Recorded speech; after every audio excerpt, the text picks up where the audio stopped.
నీ విలువ తెలియని వాళ్ళు నీ జీవితంలోంచి వెళ్ళిపోతేనే మంచిది. నువ్వు ఎవరు ముత్యం అనుకుంటారో, వజ్రం అనుకుంటారో, లేకపోతే డైమండ్ అనుకుంటారో వాళ్ళు నీ కోసం వస్తారు. నీ విలువ తెలియని వాళ్ళు నీకు అక్కర్లేదు. నీ జీవితంలో ఉండి దేవుడు తీసేసిన వాళ్ళని నువ్వు మళ్ళీ తెచ్చుకోవద్దు. తెచ్చుకుంటే మళ్ళీ ఫ్యూచర్ లో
నీ విలువ తెలియని వాళ్ళు నీ జీవితంలోంచి వెళ్ళిపోతేనే మంచిది. నువ్వు ఎవరు ముత్యం అనుకుంటారో, వజ్రం అనుకుంటారో, లేకపోతే డైమండ్ అనుకుంటారో వాళ్ళు నీ కోసం వస్తారు. నీ విలువ తెలియని వాళ్ళు నీకు అక్కర్లేదు. నీ జీవితంలో ఉండి దేవుడు తీసేసిన వాళ్ళని నువ్వు మళ్ళీ తెచ్చుకోవద్దు. తెచ్చుకుంటే మళ్ళీ ఫ్యూచర్ లో ఇటు తల్లిదండ్రులకి చెప్పుకోలేరు, ఇటు బంధువులకి చెప్పలేరు, స్నేహితులకి చెప్పలేరు. నీ బాధ, నీ కష్టం, నీ దుఃఖం, నీ వేదన, నీ కన్నీరు దేవుడు అర్థం చేసుకున్నంతగా ప్రపంచంలో మరెవ్వరూ అర్థం చేసుకోలేరు. దేవుడు నా మన స్తోత్రం కలుగును. దేవుని బిడ్డలు ఏ విషయాన్నైనా ధైర్యంగా ఎదుర్కోవాలి. అది సముద్రం ఉప్పొంగి మన మీదకి వచ్చిన ధైర్యంగా నిలబడాలి. ప్రజలందరూ ఒక్కటైపోయి మన మీదకి వచ్చిన ధైర్యంగా నిలబడాలి. ఎందుకంటే మనం బయటోళ్ళం కాదు, దేవుని పిల్లలం. శ్రమలు మనకు రాకపోతే ఎవరికి వస్తాయి? ఇబ్బందులు మనకు రాకపోతే ఎవరికి వస్తాయి?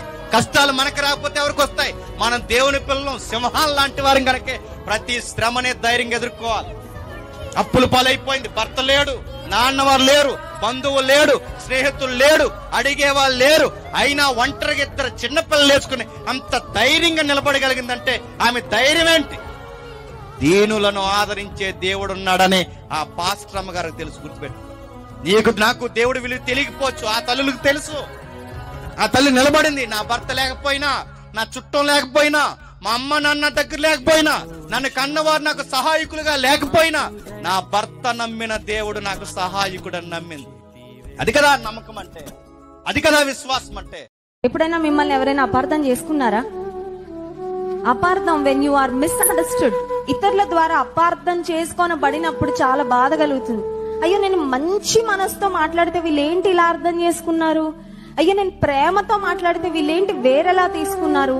Why am I misunderstood? ఒక మాట చెప్పనివ్వండి, నువ్వు మాట్లాడే మాటలకు అన్నిటికీ తప్పుడు అర్థాలు మనుషులు తీస్తారేమో, కానీ నీ నోటి నుండి వచ్చిన ప్రతి మాట ఏ ఉద్దేశంతో నువ్వు పలుకుతున్నావో నీ దేవాది దేవునికి అన్నీ తెలుసు. హల్లెలూయా. ఏం బాధపడదు.